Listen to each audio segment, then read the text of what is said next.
as an Israeli woman who is 38 weeks pregnant, I am completely willing to sit in my shelter in order to see this regime topple. Actually, Ashley is not Israeli.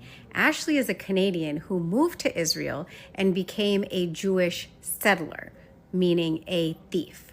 Now, Ashley has no issue sitting in a bomb shelter with her 38-month pregnant belly preaching about human rights while she supports the slaughter of Palestinian babies and children. You see, Ashley claims that there have been no children that have frozen to death or starved to death in Gaza. For 50 years, the world has sat by and done nothing. This regime has killed tens of thousands of its own people.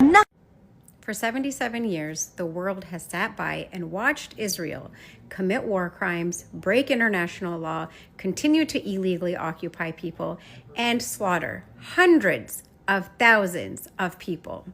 But sure, go on. Nothing like the civilians that died in the war in Gaza, the war that Gaza started. These are people fighting for their own rights, their own liberties. Yeah, it's not like the Palestinians in Gaza, the ones that are trapped in a concentration camp, whose every movement is restricted, placed on a diet and bombed every couple years. They're not trying to fight for their own freedom and liberties. Not the Palestinians in the West Bank, the ones that spend hours trying to get through checkpoints to get to work and school and the hospital. The ones whose children are consistently detained and tortured and raped and killed.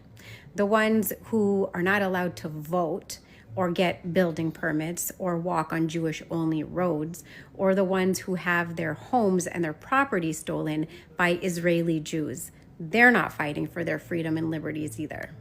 All the Anarchasperians out there who are trying to blame America and blame Israel, this has nothing to do with Israel right now. Why would we think America and Israel would be involved in this? I mean, how would these protests benefit Israel?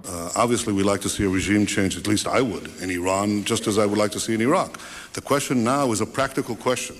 What is the best place to proceed? It's not a question of whether Iraq's regime should be taken out, but when should it be taken out? It's not a question of whether you'd like to see a regime change in Iran, but how to achieve it.